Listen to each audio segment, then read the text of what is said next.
I don't know about you, but I love Pixar movies. So today I decided to rank the current 28 Pixar movies. I don't have much else to say. I hope you enjoy, and here we go. At number 28, I have The Good Dinosaur. Wow, I just watched this for the first time. This is the single most non-memorable Pixar movie I have ever seen. I already don't remember the main character's name, and I don't think I felt a single emotion during this movie. There are worse movies slightly above this on this list, but I dislike this one even more. I heard that this has been bad for years, but I still went into it hoping it was better. It wasn't. But what I got was an Apatosaurus, I had to look that up, family that were farmers, T-Rexes that were like cowboys, and what I think were velociraptors who were able to take T-Rexes on. Not only that, but the kid in the movie is basically a wolf the entire time. He's able to go toe-to-toe with dinosaurs, which is crazy. I wanted to like this movie, but it was just so boring and bland that I put Cars 2 above it. Can you believe that? I still have one more movie to watch for this list, but I have no doubt that The Good Dinosaur is going to stay at the bottom. This is a bad movie that I will never watch again. At number 27, I have Cars 2. I think it's pretty easy to say that this is the worst Pixar movie ever made. I personally don't really like the Cars series in general, but Cars 2 was atrocious. What on earth were the writers smoking when not only making Mater the main character of the movie, but also making it like a James Bond kind of spy movie with him leading? That's absolutely insane and a terrible idea. The whole movie feels like it was a fever dream that Mater himself came up with. Why are we giving Larry the Cable Guy $100 million movie plus probably that he gets to star in? That's crazy. The part with Lightning isn't so bad, he just feels like he's getting old and can't compete against the other kind of race cars. You know, that's fine, that's not too bad. And the stuff with the engines blowing up by the bad guy, that's fine. I just wish the car series didn't exist, to be honest. My younger brothers love it, but I just don't get the hype. Especially with this awful movie.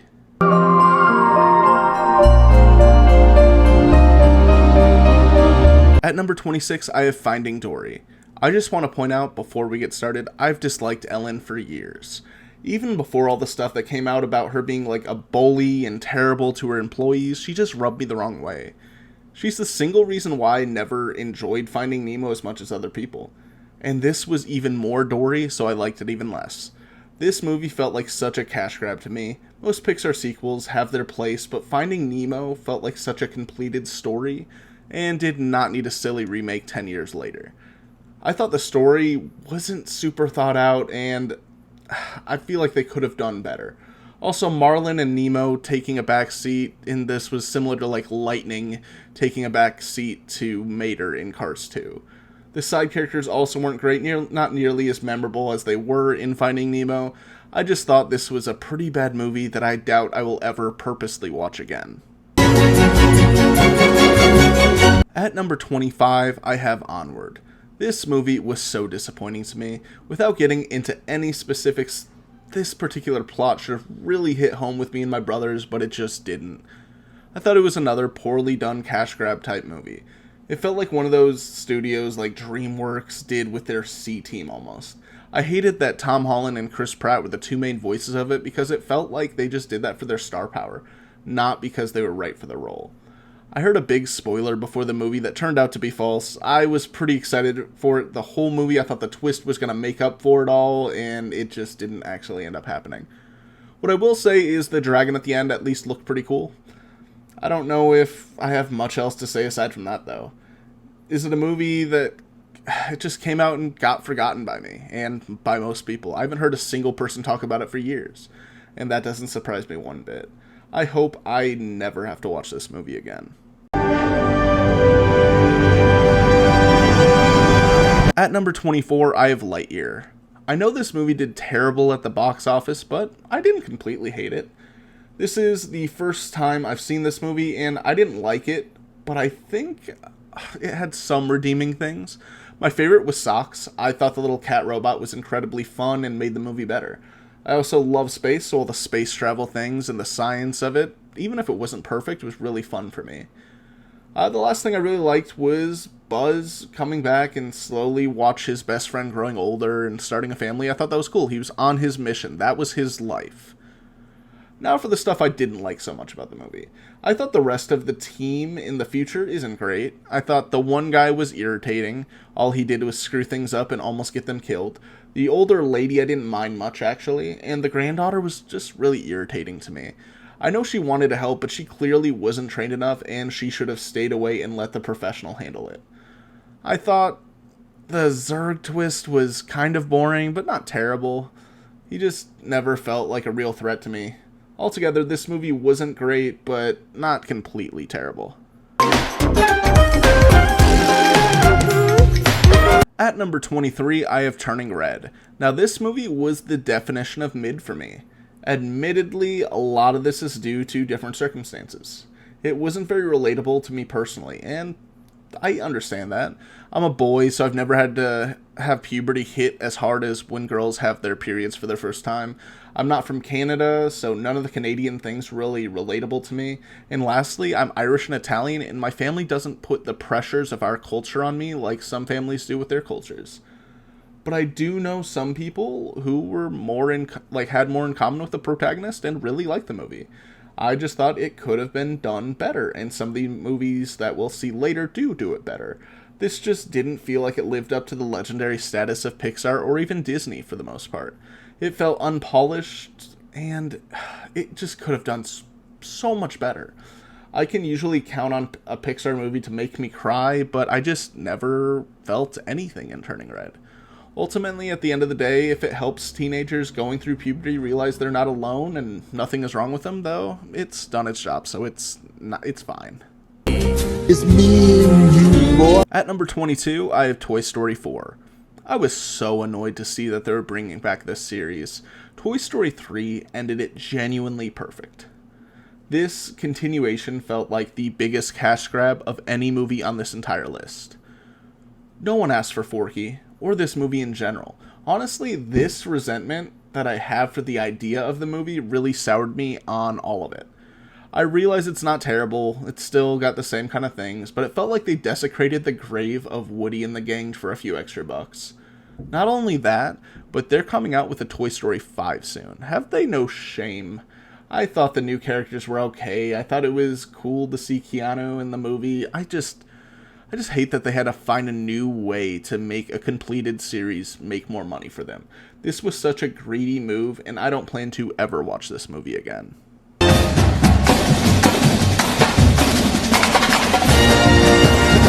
At number 21, I have Monsters University. This was one of the first sequels they did over at Pixar, and it was kind of a weird one. For one, it was technically a prequel rather than a sequel. In it, Mike and Sully are at college, and pretty quickly they just don't like each other. Sully's a generational talent at scaring kids, and Mike just isn't scary at all. This movie gave us the origin of these two, and why they both wanted to become scarers in the first place. Mike was amazed when he went and visited the scare floor, and Sully just had family pressuring him into do it because they were all scarers. We also meet Randall and see how he became the way he was. Honestly, this movie was alright, but had a really good ending. That's what brought it up for me. When they scared all the people at the campground, it was a fantastic Pixar scene. Then the end showing how they worked their way up from a job in the mailroom to being the best scare duo in the company history was super cool. This was a fun Pixar movie, maybe not one of the best, but a pretty okay movie overall.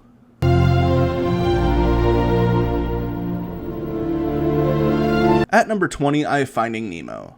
As I stated before, I'm not huge on this series, and a lot of that has to do with how much I've never vibed with Ellen.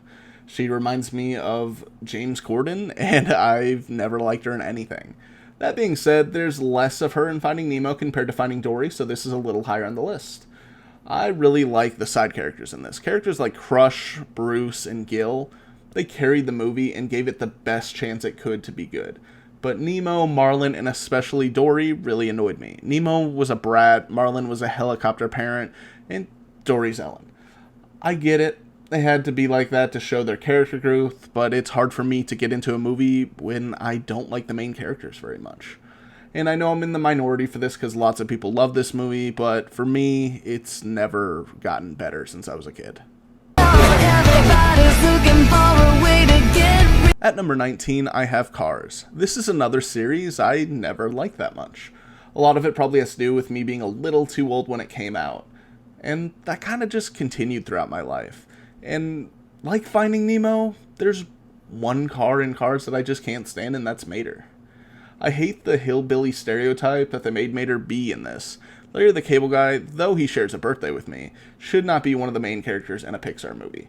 I just felt like the unexpected weird I don't know, I didn't like it.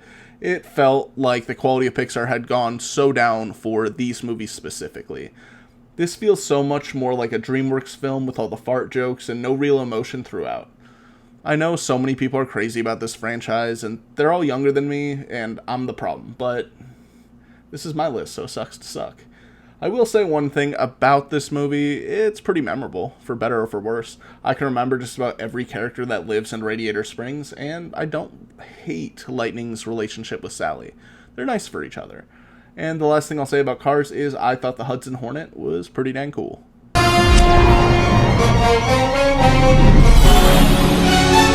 At number 18, I have The Incredibles 2.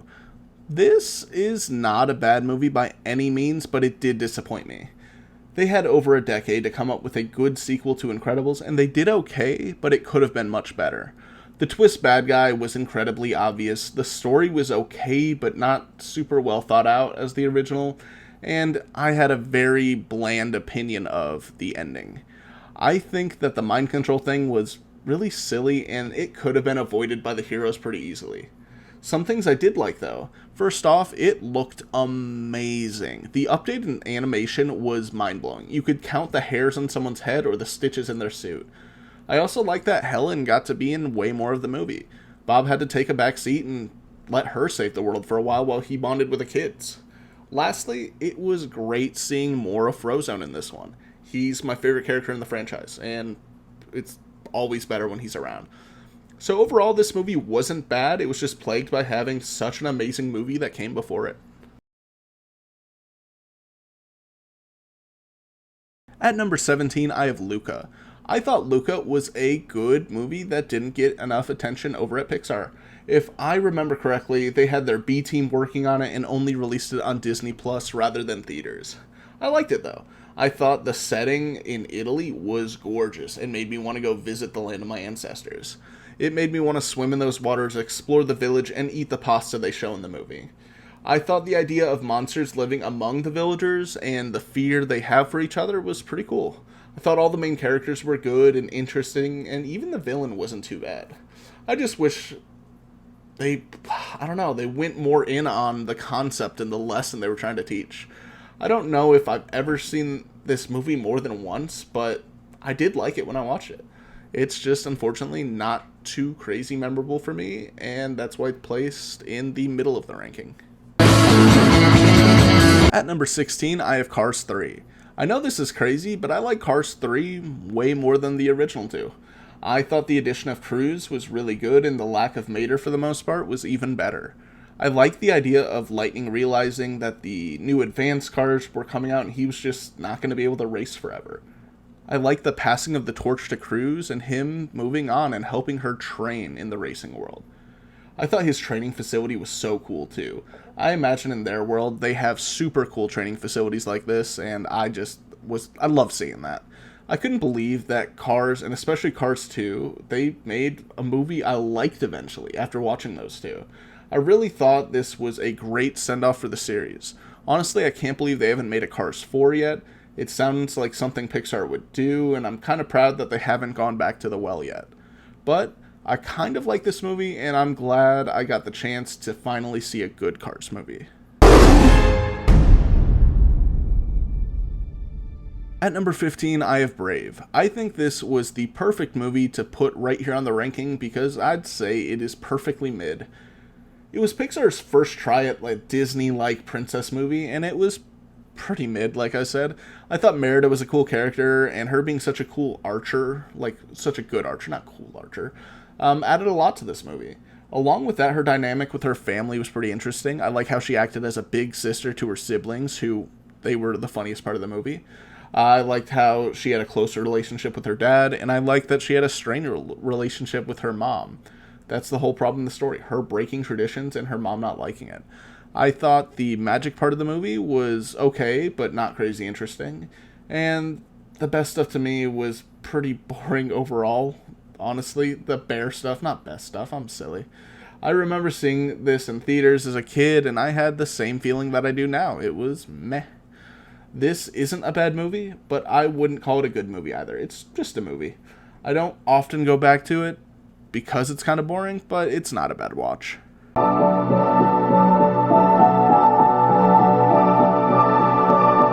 At number 14, I have Soul.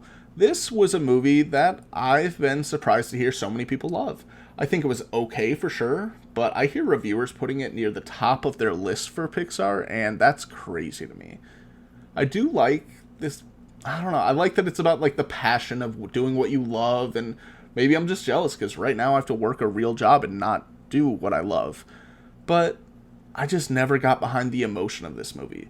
Most of this list is driven by how much this movie makes me feel, and this one just really didn't have much of an impact on me personally. I like the visual showing when people were in the zone. I thought that was very interesting and cool. I enjoyed the idea of, not heaven, but wherever they are and their little souls. I thought that was well done and honestly very memorable. But this movie overall just never made me feel anything. I know plenty of people who really love Soul, but I'm not one of them. That's why it's about right in the middle of this list. At number 13, I have Inside Out 2. This is one of the more recent movies on this list, and I really liked it. It was a great continuation of the original, and I really liked the story and the addition of characters. I think this series is going to be such an important movie for kids starting to grow up and not understand what's going on with them. I think that this is kind of what Turning Red wanted to be, but they just let silliness get in the way. I like how Riley, like her story has her growing up with it. I thought that was cool. I thought the idea of the hockey camp was really good. I like most of the new emotions, even if I hate them. Like if I met anxiety in an alley, I'm beating them up. I thought their representation of anxiety was interesting, and it reminded me of some of the issues I have with anxiety every day, so that was great. I enjoyed that all the emotions got to be in on the journey this time, not just joy and sadness. But now I'd like to talk about some things I didn't like much in Inside Out 2. It annoyed me that Joy really hasn't learned her lesson that we thought she learned in the first one. She's still shipping off bad memories and trying to just keep good stuff around, and that was the whole point of the first movie. Letting sadness, I don't know, I thought that was silly. And this movie didn't really make me feel as much as the original. I didn't at any point come close to crying. That's a big part of the reason why it's not higher up on this list. Nothing he cannot do! At number 12, I have Up. I once heard someone say that it was an okay movie with an amazing beginning, and I think that's super accurate. When I think of Up, I only think of the first 5 minutes of it. The rest of it's just kind of there. Carl's a dick, Russell's a lovable kid, and Doug is okay for the most part. But the only thing I really cared about was the beginning of the movie. If that was a short instead of the movie, I probably would have ranked this closer to 18 out of 28. But I'll talk about the beginning part I like so much then. His love story with Ellie is really inspiring. Seeing them meet as kids, get married, fix up the house they met in was so sweet. It was also gut-wrenching watching her not be able to have kids and her eventually dying. This was the best love story Pixar has ever put out, and it was a 5-minute segment, if that. Everything was perfect, from the lack of the dialogue to music, and it genuinely easily makes me cry. If I were ranking these movies on just that one part alone, I'd probably put this in the top 5. But the rest of the movie just kind of drags it down a bit.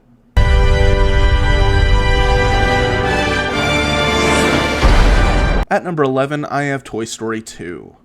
This is probably pretty low for most of you, but hear me out. I think this was easily the worst of the original trilogy. A lot of this is based on my bias as a kid, really not liking Jessie and how whiny she was. As an adult, I get the more nuanced part of it, of her just not wanting to be put away and her having PTSD, but she still annoys the heck out of me. It's not like this movie is near the bottom of the list. I don't dislike it. I really like how the toys are willing to go rescue Woody from Al.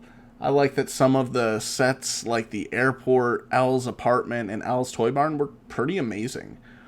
This world is very interesting to me, and I actually think Toy Story 2 explores it the most out of all of them. I love the new inclusion of Bullseye and Mrs. Potato Head. I think their inclusion makes the movie better. And Woody realizing how famous he actually is was pretty cool too. Buzz's identity crisis and learning about Zurg being his father was also fun and kind of funny. I hadn't thought much of this in a while, but I don't know. After rewatching it, the airport sequence at the end is probably one of my favorite sequences in Pixar. Just like ending, I don't know. I thought it was such a cool place. And after rewatching this, I actually moved it up on the list because I like it more than I remember. Hey, look, the golden... At number 10, I have Inside Out. I think Inside Out is one of the most creative Pixar movie ideas in the last 10 years. I love the idea that all the emotions in our body are just trying to do what's best for us in different situations. I like that Riley and her family are really likable and interesting. This movie could have been bad if handled poorly, but I really think it was a home run for the studio. I like how the movie started off as Joy just trying to pretend like everything was okay with Riley, and I don't know, it was like painting a room that was caving in. And her not realizing that sadness was there for a reason and could be helpful and beneficial to Riley made the movie more interesting. This movie was very emotional throughout, which may be an obvious statement, but it was. Saying bye to Bing Bong was such a good and important scene, and just exploring the different parts of Riley's mind was very interesting. And the end when Sadness comes back in the terminal and, like, is the only one that could help Riley realize she was making a mistake running away, was great. This was a great movie that will be super helpful to kids as they grow up, I hope. At number 9, I have Elemental. Wow, this movie was so much better than I expected. After all the issues it faced and it flopping in theaters, I didn't have high hopes for this movie. But genuinely, the further into this movie, the higher I moved it up on the rankings. The biggest problem for Elemental was people who made the trailer for it just ruined it. It just looked like a wacky rom-com where like opposites fall in love, and that's not what it was. It was more than that. It was, at its core, an immigrant story. That family that built a business in the city where they don't feel like they belong. Then there's the story about them living up to your parents' expectations, and that's phenomenal. It's, I don't know, it's so much better than it was given credit for with the trailer. And the love story was so natural between the two main characters. You really see their feelings grow for each other, and how their relationship, as complicated as it may be, is really strong and believable. Especially after watching Lightyear and The Good Dinosaur for this ranking, I was so grateful to find a movie that I really liked enough to put in the top 10 on this list. Friend in me. At number 8, I have Toy Story. Toy Story really started it all. The very first Pixar movie that was ever made, and wow, they came out swinging. This was such a very special movie for so many 90s and 2000s kids. It brought something every kid dreamed of to the big screen, and it was amazing. Like, what if toys came to life and were real? Such a simple concept that so many kids had thought about, and it was perfected with Toy Story when it was released in 1995. Woody going from the hero of his little world to playing second fiddle to the new toy on the block was so interesting. This was a story about pride and friendship. Ultimately, Woody loves Andy more than he loves being the favorite, and that was so good. I love the journey he and Buzz go on, and the mental journey that Buzz has to go on finding out he's not a real space ranger. There's so many iconic locations too, from Pizza Planet to Sid's room. I loved how the creative people, they just made a plot. No matter how silly it got at times, it was a serious and good movie. Toy Story was the first movie that so many kids remember watching, and I don't think another movie on this list really captured the imagination and childhood wonder like Toy Story did. This will always be one of my favorites.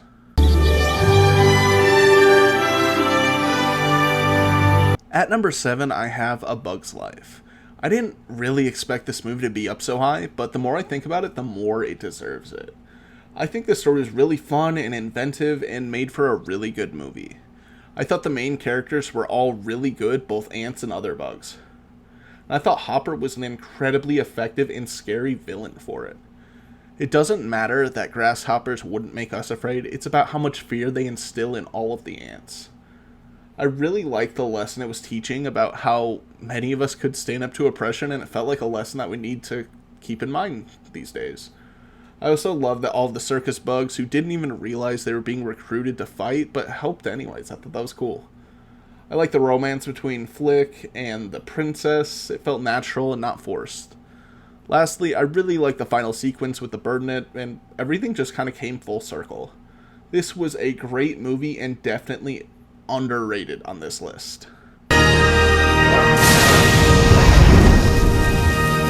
At number 6, I have Toy Story 3. I know it's surprising I don't have a Toy Story movie in the top 5, but I wasn't as huge on the series as most people were. That being said, I love Toy Story 3. It was kind of the perfect ending to a very good trilogy. If Toy Story 4 never came out, and this was the true finale, it would probably be much higher on this list. But, as I said before, Toy Story 4 kind of soured me on this series a little bit. That being said, Toy Story 3 was very good. It had a great story, natural progression, a good villain, and an interesting plot. I thought everything over at the daycare was interesting and unexpected. I thought Bonnie was a great addition as the new owner for them all. And this movie had two very different high points in emotion. The first being when they were holding hands on the trash about to be in flames, and the other when Andy finally gives his toys up to Bonnie and they have one last playtime together. This movie is very good and makes me cry every single time that I watch it.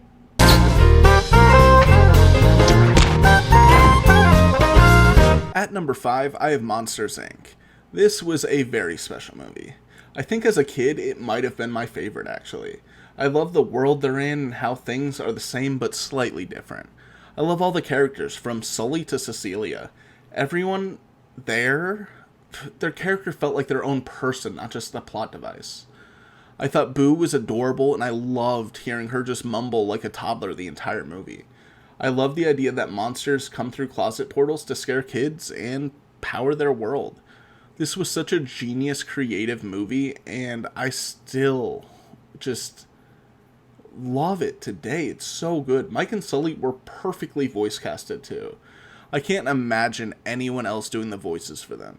And Randall and eventually Waternoose made for such compelling villains. Randall doing it for fame and jealousy, and Mr. Waternoose just not wanting his company to go under.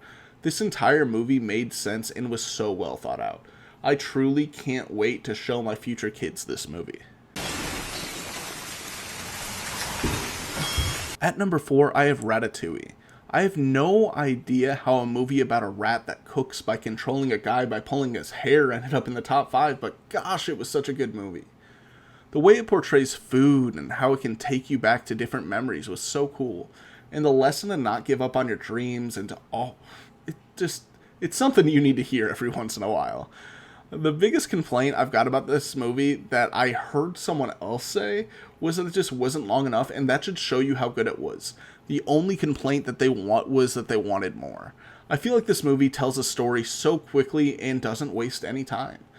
The whole movie, Remy is working towards the goal of being a chef, and the head chef and food critic are great. The idea that he wouldn't even swallow the food if it wasn't good enough is crazy. And watching the head chef slowly go insane because he can't prove Remy exists is fantastic. This is a really good movie that has always stuck out to me as one of the best Pixar movies out there. At number 3, I have WALL-E. Two things I'm a sucker for are cute rom-com type movies and space. And WALL-E had both of them in abundance. This was such an interesting movie showing how terrible the Earth gets on if we keep on the trajectory we have now, and it's depressing to think about. And I don't know, how we could change for the better, we need to start sooner or later. All these are very important lessons in WALL-E. I love WALL-E and Eva's meet cute and how he teaches her to be more human. I love how romantic he is and how he eventually wins her over. and how protective he is of the plant he finds, which is good because it brings Eva to him and humans back to Earth. I love the way the ship looked and how all the people have eventually gotten so lazy and helpless they don't even walk on their own. To me, I see WALL-E as a warning for humanity for the most part, and I don't know, it does a good job of that without being too preachy. And I can't talk enough about how great the space looked. I wanted 1,000 Pixar movies that are just space. Not Lightyear, but like just space movies. I love them. I think it looks so good. They did such a good job. WALL-E is a fantastic movie I love to watch again and again. At number 2, I have Coco. This is such a beautiful movie, both literally and figuratively. It looks amazing, from the small town at the beginning to the land of the dead that they end up at. I love the use of color and music throughout the movie and all the characters we meet along the way. Nothing felt forced in Coco. It felt like it was all made sense and flowed together naturally. And the twist villain was so interesting too. Finding out his idol not only isn't his grandfather, but is the person who poisoned and killed him is crazy. I like the idea that you live on if someone remembers you.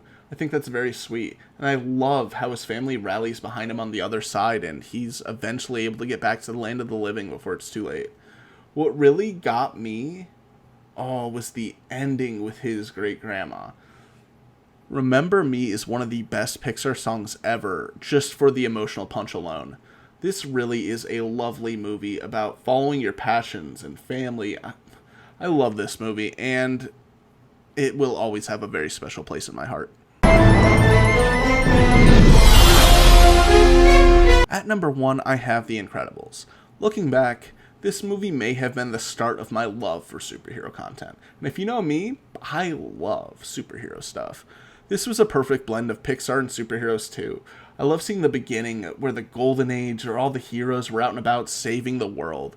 But then lawsuits that came, technically both caused by Mr. Incredible, which, yikes. But it took the ability to do that away from him, and that was something he loved most. Then we see him years later in bad shape and working at an insurance job, which is a little too relatable for my liking. Then he finally gets the invite back into the world, and he finally gets to do it. He wanted to be a hero so badly. This lets him get out of the funk, lose weight, and become a better father and husband. Though this is a superhero movie, it's mostly a movie about family and like complicated relationships in real life. I loved how the movie always felt so real. The family dynamic was so perfect. They just got everything right. And to this day, it's one of the best superhero movies I've ever seen. Brad Bird really cooked with this movie, and it is my favorite Pixar movie that has ever been made. But thank you so much for watching. I hope you enjoyed. Comment below what I should rank next, and have a fantastic day. Bye.